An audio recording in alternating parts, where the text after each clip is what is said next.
Welcome to the Tool Review channel, and on today's episode, we are taking a look at the Knipex 1106-160 wire strippers. I like to call these the manual wire strippers, as you do have to adjust the jaws. You have to adjust the opening in the jaws for the specific wire you are looking to strip. These aren't like a standard pair of wire strippers where it has the little cutouts in them, where you would put your 14 or your 12 gauge, close it down, give it a twist, and pop off the insulation. These ones you have to manually adjust. The jaws up front here, you have to adjust how far they open or how far they close, depending on which size wire you're looking to strip. So as you can see right here, you have your model number right there, and you got a little pictorial diagram right there. As you can see, which way you turn the little screw dial up on top is the way it's either going to open the jaws up or it's going to close the jaws down. And then you got some more printing right here. You got your VDE stamp right there, 1000 volt rated right there, made in Germany, and then you got a number 21 stamped in right there as well. And then coming to the inside of the handles, as you can see, made in Germany, 1000 volt rated, Knipex, and you got some more safety markings stamped onto the handle as well. These are the 1000 volt rated. Believe they test these up to 10,000 volts, and they are rated for 1000 volts. I'm a big fan of these handles that come on these 1000 volt rated tools, or the VDE tools. They're super comfortable to have in your hands. I like these more than the standard comfort grips from Knipex. I just feel that the grip is just feels a lot comfortable in your hand over the standard comfort grips. As you can see, these are the chrome plated version of this tool. You can also get them in the black atomized finish as well. At the time when I bought these were actually cheaper than the black atomized finish, and these are the only ones that were in stock.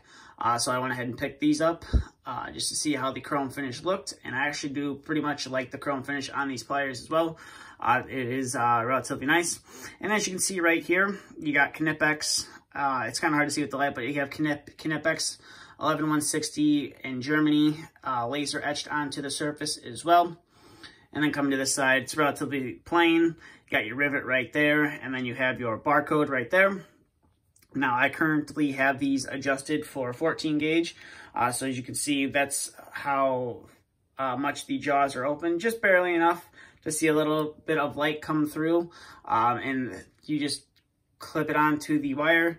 You give it a few twists, and you should be able to pull off the insulation. As you can see right there, you can pull off the insulation.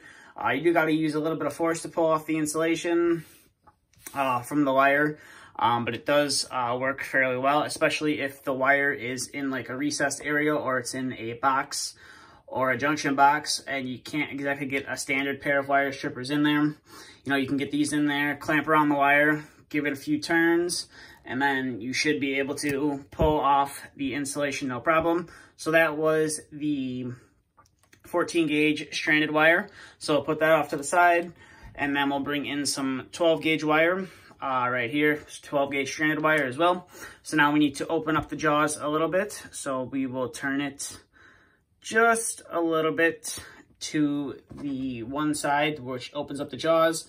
And then you put the wire up to it and see how far of an opening you have. I believe where I have it now is plenty big. Just turn it around a few times and should be able to pull off the insulation, as you can see right there. No problem, the wires aren't damaged on there as well. So overall, these are a relatively nice pair of wire strippers, especially if you're constantly having to strip wire where it's in a harder to reach area. I definitely don't recommend you using these as your daily wire stripper, especially if you're stripping, 14, 12 gauge, 10 gauge, or 8 gauge. You're gonna have to constantly be adjusting to each different wire. I do recommend to use these on just a couple different sizes of wire, especially when you're stripping, the same amount of wire. It's easier to adjust it to the size wire you need when it's only 2, instead of using these on multiple pairs of wire as well. And they are spring loaded, which is nice, so they always spring back open. So after you strip the wire, they spring right back open to let the little piece of insulation come out as well. But there is the jaws right there. And as you can see, you just turn the screw right there and it closes the jaw, or you turn it this way and it'll open the jaw right there as well. So that is, these are nice, definitely a nice pair of wire strippers. Definitely not something you're going to use on a daily basis. but they are nice to have. You can also get these in the non-insulated version as well. You can get them in the standard comfort grip and the standard dipped handles as well. So if you're looking to add a pair of wire strippers, this style of wire strippers to your dual bag, I definitely recommend adding these to your tool bag. You don't have to get the 1000 volt rated ones unless you like the handles, or you might have to strip a wire that is on a piece of equipment that has the possibility to come live while you are doing some maintenance on it. But overall, definitely recommend these. I will leave a link to them in the description below. I'll leave a couple links where you can pick these up at. I believe these were like $40 or $50 when I picked them up. Can't guarantee that that's going to be the same price you pay, but that's just what I picked these up for. They were on sale at the time, and I thought, hey, I've always thought that these were an interesting pair of wire strippers. I wanted to give them a try and decided to pick up the VDE handles as well, since I do really like the grip on them. But that's going to do it for this video. So if you have any questions, please feel free to leave them down in the comment section below. If you did enjoy this review, please give the video a thumbs up.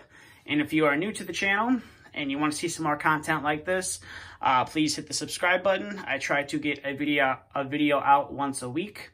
And if you would like to keep up with some of my stuff that I do off the channel, you can hit me up on Instagram. I'll have a link to that in the description below if you would like to follow me on there. That's all I got for today, so thank you for watching, and stay tuned for the next video to be uploaded.